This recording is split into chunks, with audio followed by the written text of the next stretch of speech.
Oke, halo Sobat Unggul, balik lagi bersama kita di podcast Esa Unggul Talk.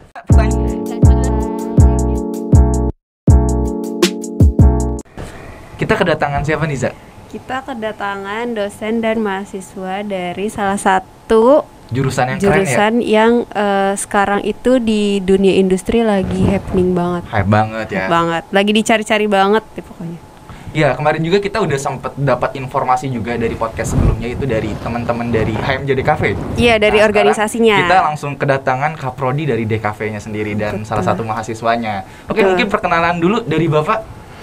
Ya, nama saya Ahmad Fuad. Mohon maaf, saya sudah tidak jadi Kaprodi lagi. Oh, sudah tidak jadi Ya, Kaprodi. sekarang Kaprodinya Pak Rudi Heri Marwan. Ya, saya sekarang dosen di Desain Komunikasi Visual Universitas Esa Unggul. Oke.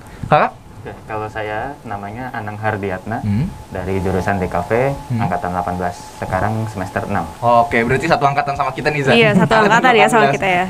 Bapak juga satu angkatan berarti, Pak.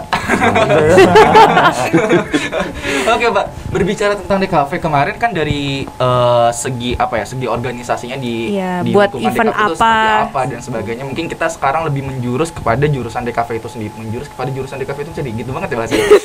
Jadi kita lebih ngomongin masalah sisi akademiknya kali ya, Za. Iya, sisi Nah, teoritisnya ya kita. ya bahas. mungkin Pak, di DKV ini tuh sekarang statusnya akreditasinya sudah apa ya, Pak? Alhamdulillah masih B. Masih B? Iya, ya kita kan harus akreditasi di tahun ini. Ya mudah-mudahan sih kita bisa naik Bisa naik. dari Oh, B. berarti tahun ini akreditasi lagi nih Iya, ya, Pak? akreditasi. Betul. Oke, terus Pak, secara nih Pak, keunggulan-keunggulan yang mungkin bisa apa ya menjadi sebuah ciri khas khusus misalnya di DKV Esa Unggul yang membedakan dengan DKV di universitas lain itu apa ya, Pak? Sebetulnya gini, kelebihan-kelebihan yang kami buat dari DKV Esa Unggul itu berdasarkan kebutuhan di pasar ya, kebutuhan akan tenaga kerja desain komunikasi visual, di mana banyak sekali skill yang harus disiapkan oleh para mahasiswa ketika dia akan bekerja. Nah, ya itulah yang harus kami siapkan. Jadi kami belasan software belasan software visual yang yang dikuasai oleh mahasiswa DKV. Ya itu terbukti ketika mahasiswa pada magang, tempat magangnya pun dia merasa bahwa dari DKV ini kok bisa aja gitu, apa aja bisa gitu. Semua software yang dibutuhkan di dunia DKV alhamdulillah menguasai gitu. Oke. Minimal bisa gitu. Jadi memang target kita mahasiswa itu memiliki skill yang banyak. Skill yang banyak karena gini, kalau skill itu bagaikan jaring gitu. Kalau kita hanya punya pancingan, otomatis kita hanya dapat satu. Satu ikan Iya, kayaknya. kalau skill itu seperti jaring. Kalau makin banyak berarti makin lebar. Jadi jaring kita makin lebar. Dengan semakin lebar kita makin banyak ikan yang akan kita dapat. Oke. Berbagai macam ikan. Jadi itulah prinsip kami. Jadi skill mahasiswa mulai dari fotografi, videografi, website, animasi, apalagi Nang? Ilustrasi bisa. Ya, ilustrasi dari mulai basic.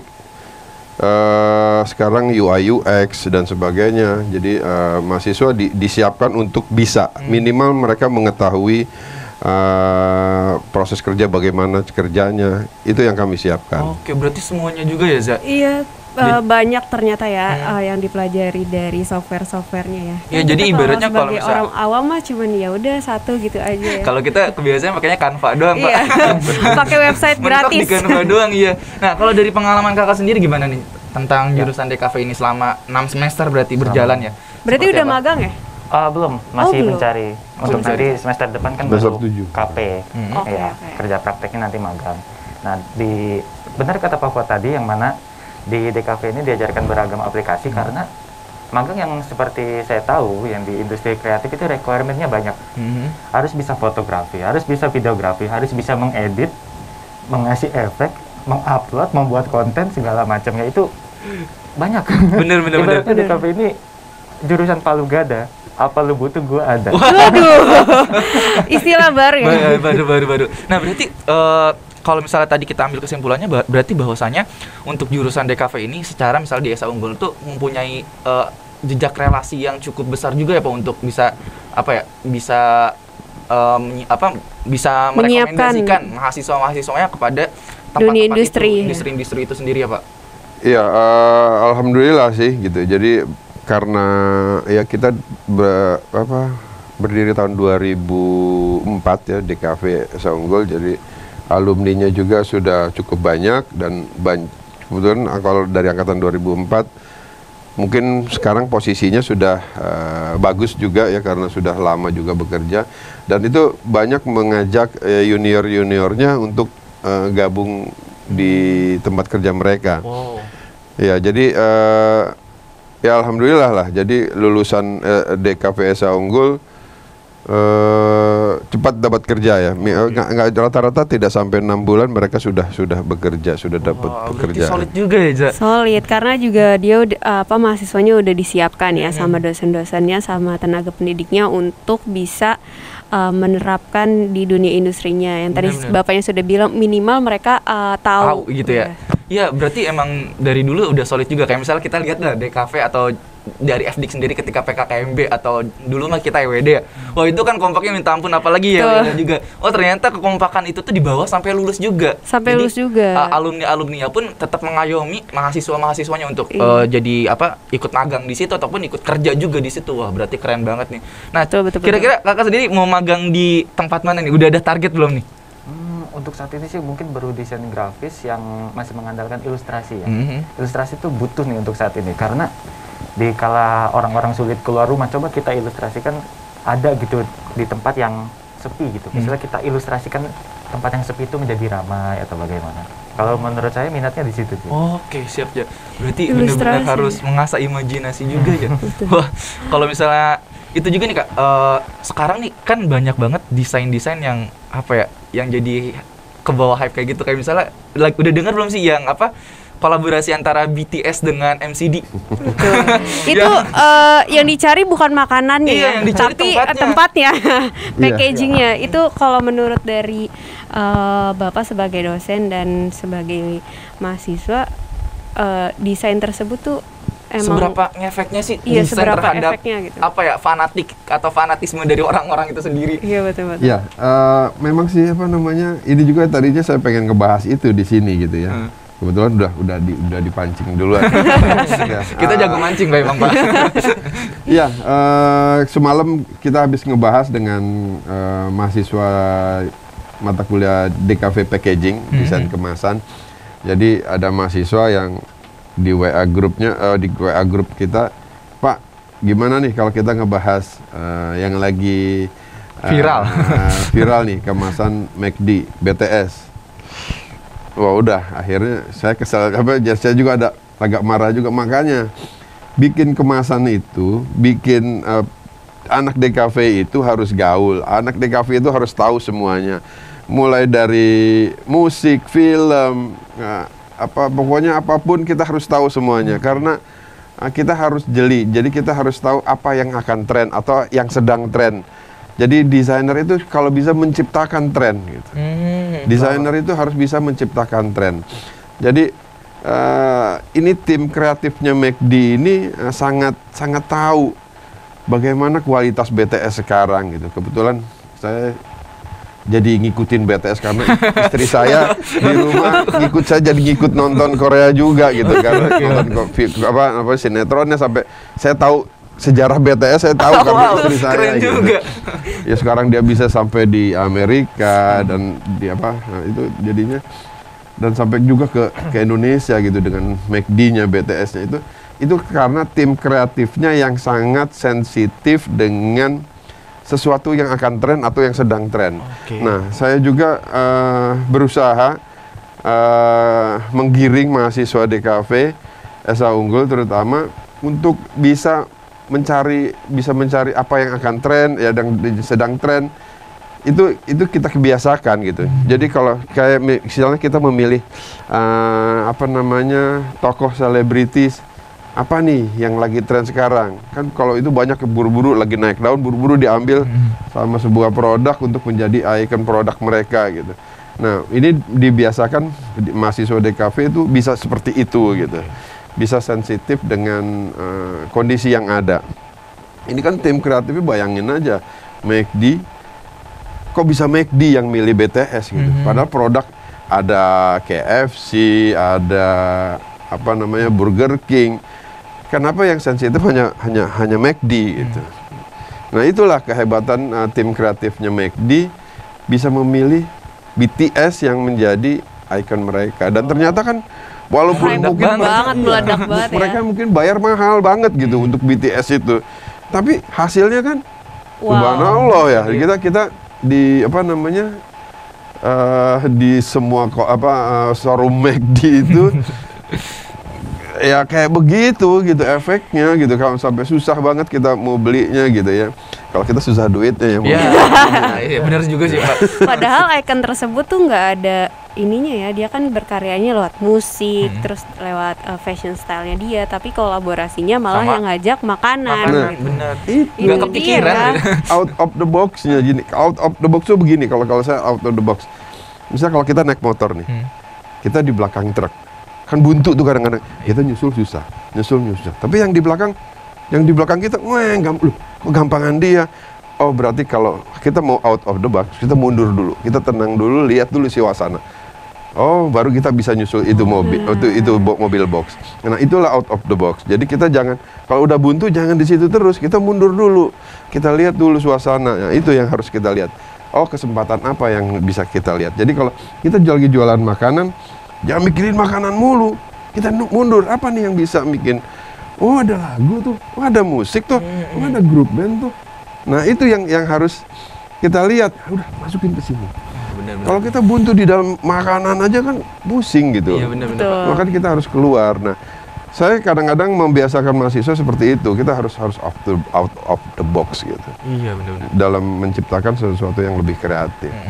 Iya, padahal itu maksudnya cuma packaging aja, kayak misalnya dijual kemarin Pak, saya ngeliat tuh di Tokopedia tuh si tempatnya itu udah dijual-jualin Pak. Ada yang di harga 150 sampai 500.000 dan itu laku. Bahkan ada yang dilelang loh. Iya, dilelang dan itu laku gitu loh. Padahal kita kalau misalnya beli nugget di pasar udah banyak banget ya Pak. 50.000 udah dapat 1 kilo lebih kali ya Pak. Wah. Gengsi ya kita di pasar. Waduh. Kita dikasih. Nah, kalau dari kakak sendiri nih, pandangan tentang fenomena tadi itu gimana nih, secara kan mahasiswanya gimana nih? Apakah tergerak untuk menciptakan hal-hal yang lebih kreatif lagi, lebih original ya, atau malah jadi lebih beban untuk kedepannya? Aduh, pasti gue harus lebih out of the box lagi nih dari tren yang sekarang gitu. Oh enggak, itu mungkin jadi sebagai referensi aja gitu. Karena dari BTS sendiri kan puncak nomor 1 Billboard katanya. Iya, benar. Nah, kenapa BTS? Karena BTS itu impact-nya besar sekali. Kalau mungkin seperti kayak Pak Fuad bilang, BTS masuk ke produk makanan, packaging makanan, itu udah diterapkan sama KFC sebelumnya. Yang dia nggak up pemusik-pemusik Indonesia, ditaruh di album. Yang dulu banget ya? Ya, yang ditaruh di album, tapi impact-nya hanya seperti itu saja tuh. Kayak beli, Kak mau albumnya nggak? Gitu. Iya, bener. Nah, tapi kenapa BTS bisa impact-nya besar sekali? Karena sudah membumi, sudah mendunia, sudah ya go internasional gitu. Ya, itu bisa baca. Bisa baca apa yang akan tren gitu. Iya, kayak bener juga kata Pak Fuad, juga harus bisa kayak ngelihat film apa yang lagi rame, musik apa yang lagi rame dan sebagainya. Kan McD juga kan kayak kadang-kadang ketika ada film-film yang baru keluar, baru rilis dan itu mungkin akan menjadi tontonan banyak orang, kayak misalnya dulu tuh kalau nggak salah kolaborasi sama Avenger juga sih. Iya, Happy Meal, terutama Happy Meal. Happy Meal itu kan sangat update dengan film kan? Juga ya, kayak gitu kan. Terus kayak misalnya salah satunya lagi kayak misalnya Miniso ya, kalau nggak salah. Miniso tuh dulu sempat kolaborasi sama Avenger juga pas Endgame, Endgame baru sekarang itu. Masih juga jual kan dia mereka. Dan itu ternyata emang laku juga gitu loh. Bener-bener kita harus bener-bener kayak ngelihat nih secara fenomena yang lagi ngetren tuh apa kayak gitu. Betul, berarti kita sebagai nantinya akan masuk ke dunia industri kreatif emang harus melihat tren-tren yang akan ada gitu ya, yang lebih sensitif gitu. Betul, kemarin kan saya ngasih tugas UTS di cafe packaging. Saya bilang, anak-anak bikinnya hanya begitunya, masjid, terus ketupat. Ini kok packaging? Saya bilang coba kalau kamu bisa berpikir, kalau kamu ngerjain tugasnya tidak di malam besok UTS, kamu bisa berpikir lebih jauh. Kamu bisa aja tuh kemasan Lebaran itu ada sponsor BTS-nya, pakai BTS. Bener juga, bener juga. Pasti dibeli tuh produk lu gitu ya. Diedit gitu ya, orang-orang BTS pada pakai kopiah, Ya, pakai sarung nggak usah lah. Ini kan kalau McD Lagi ini, makan nastar.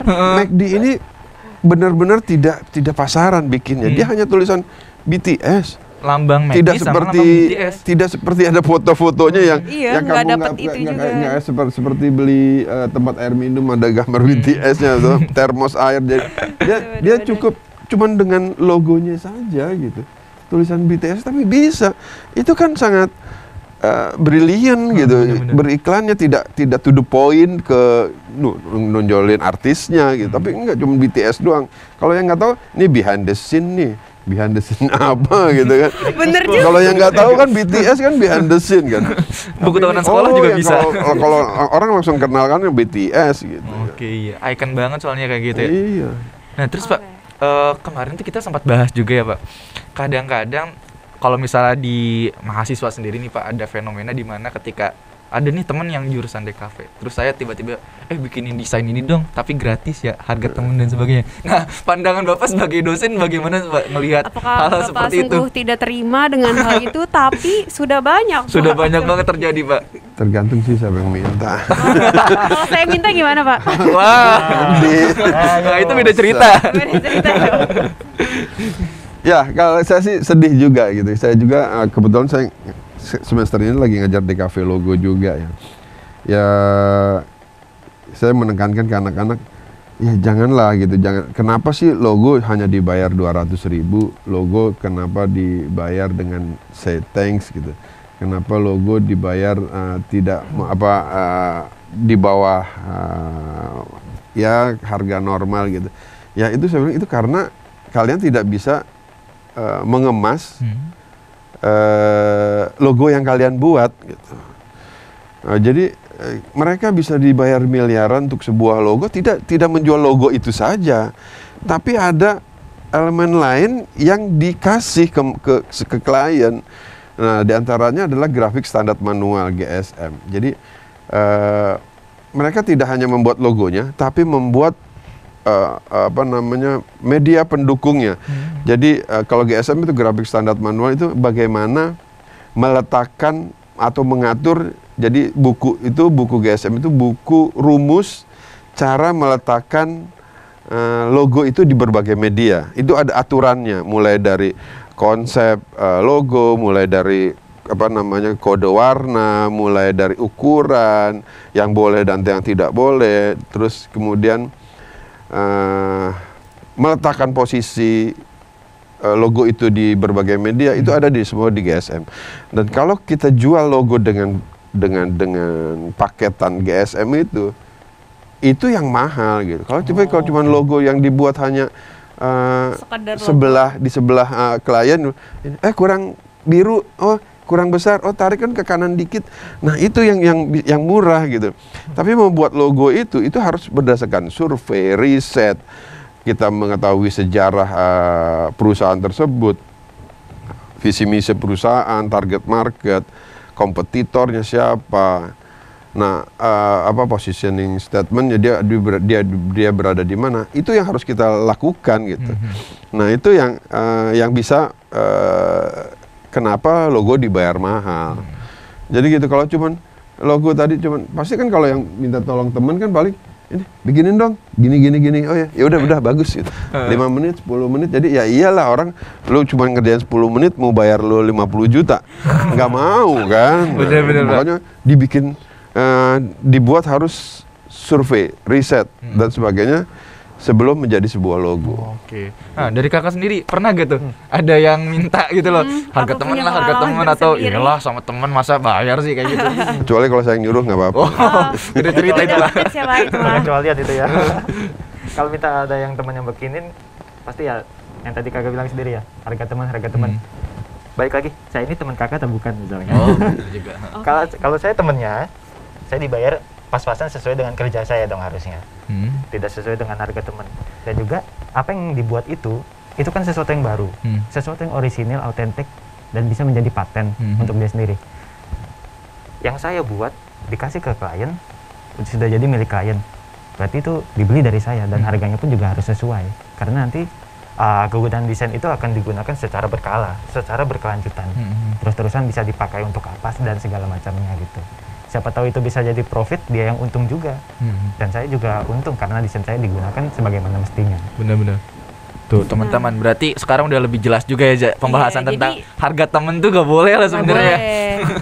Kita yang pesen desain ke orang yang profesional pun juga harus mengerti ya. Di balik dia mengerjakan itu ada hal-hal yang harus dilalui, ada risetnya. Banyak loh ternyata kita harus lihat kompetitornya, harus lihat visi misi perusahaannya biar harganya tuh ya yang tadi bapaknya bilang, kalau ngasih harga teman ya udah paling 5-10 menit selesai gitu. Kalau misalkan mau harga yang profesional ya berarti harus profesional juga membuatnya gitu. Iya, tapi berbicara logo, emang logo tuh punya apa ya, dampak yang sangat luar biasa juga. Kayak misalnya logo-logo yang terkenal kayak mulai Apple, itu cuman sekedar kita gak ada yang kepikiran ya logo Apple, terus ada ke itu sedikit, cuman itu bisa mendunia banget gitu loh. Dan berarti bener-bener kayak penuh itu banget ya, yang kata bapak tadi, perlu observasi dan sebagainya. Ya, karena gitu, logo perusahaan itu juga termasuk brandingnya perusahaan tuh gimana kayak gitu, biar nggak salah memaknai gitu ya. Benar. Oke, Ja. Gak kerasa ya, Ja, udah 20 menit kita ngobrol-ngobrol kayak gini dan kita dapetin pengetahuan lebih juga ya, Ja. Kita seru banget nih hari ini ngomongin BTS Meal juga ya hari ini ya. Oh my god, yang lagi rame. Iya, berarti ada sudut pandangnya juga dari teman-teman dari DKV itu sendiri, dan saya pun ngerasa punya insight baru juga, apalagi tentang analogi yang tadi mobil truk itu. Bener, kita tuh harus nahan dulu, untuk tenang dulu untuk bisa melaju ibaratnya sesuatu hal yang out of the box. Kayak gitu, bener-bener itu satu hal yang mungkin akan dibawa sama saya nanti. Anjay. Kok anjay sih? Boleh ya? Oke, terima kasih telah menyaksikan podcast episode kali ini. Silakan Aiza. Ya, terima kasih sudah menyaksikan podcast kita hari ini bersama dosen Pak Fuad, dosen DKV, dan Anang. Dan Kak Anang di episode kali ini. Jangan lupa untuk saksikan podcast kita di IGTV Universitas Esa Unggul, di Instagram Univ_Esa Unggul, di Spotify podcast Esa Unggul, dan di YouTube Esa Unggul Universitas Esa Unggul. Ya, jangan lupa di subscribe juga ya. Oke, saya Muhammad Nurhuda pamit undur diri. Saya Anang Hardiatna. Saya Ahmad Fuad. Dan saya Heza Hamil Fasya. Sampai Terima kasih jumpa di podcast Esa Unggul Talk selanjutnya. Bye-bye.